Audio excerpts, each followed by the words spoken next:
Hi, it's Piper. Again, I wanted to talk about Hypnotic Writings Chapter 14. So we're going to knock this out really quick. Basically, Chapter 14, we'd start off with Joe Vitale giving his secrets on how he became really an awesome copywriter. And so what he decided to disclose was that he discovered it through reading magic catalogs, and how he also emphasized that you should sell the sizzle and not the steak. So focus on the benefits and not so much the features. Why? Because it builds credibility by stating, what is going to add value to the person. And it also, and basically your core goal is to establish trust without making people feel defensive. So, but he also has a very cool tactic of priming people with a scarcity tactic. Not like, you're going to die or threaten your life, but more like if you prime them to say, this pre-launched product will be shipping out in 2 weeks, but we are only allotting 500 to a limited amount of people at an extremely low price. So we're taking pre-orders as we speak. So as you can see, it's kind of narrowing it down and making somebody mentally think, okay, this is going to be a very limited edition product. Only a few of us will get that. So you mentally think, oh my gosh, I better get this now. When something is hard to get, they usually buy it. So we got to practice that with our writing and understand it's a limited edition. So you will really start to want it, and that's what he does so beautifully with his writing. It's just that he knows how to captivate people to really start to get the excitement and just say, I gotta get it. And also appeal to your reader's ego, and they will do anything you ask. So you gotta stroke that ego. So basically, a good example, excuse me, is late.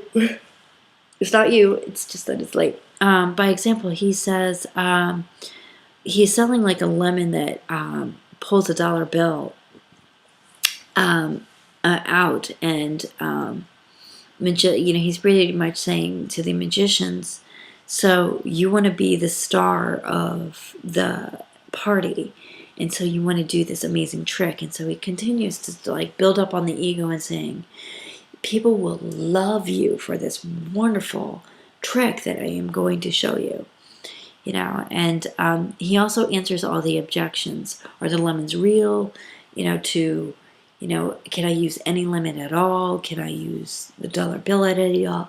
And so basically he shows, he shows the objections clearly, and he overcomes them. So you got to be prepared to understand. You just can't shove things down people's faces and expect them to buy from you. You have to stop what you're doing, and then instead of looking at yourself in the mirror, bring on all objections that people may tell you. And you got to think like a game of chess, where you're going to always have people with questions. Get them involved by answering the objections in advance. Be prepared. Also, he emphasized the higher the cost, the more copy you will need.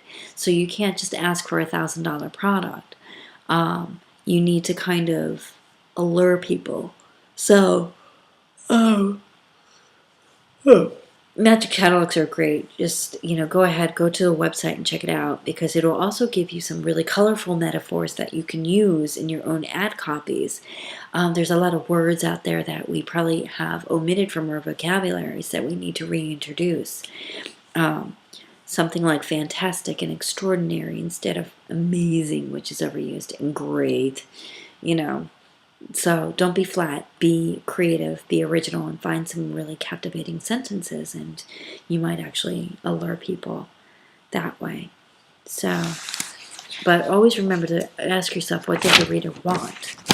Okay, chapter 15, Dan Kennedy's interview with him.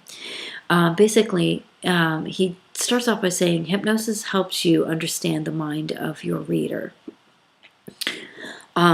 And generally, people are self-centered. They walk around in their own trance, and so, of course, we all do. And what he means is that your mind is always wandering, but it's always thinking about, what am I going to get? What am I going to get? And it's all about you. And so your own dialogue is pretty much mostly about you. Their bundle of experiences. Excuse me. I don't mean to make you tired. Like, it's a long day for me. Their bundle of experiences, belief, and actions create a unique world.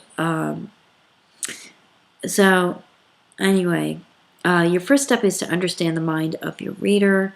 You have to enter the mind where it already is, and you need to also put them in a state of relaxation and awareness. Headlines speak to their dreams or problem is the best way to post it.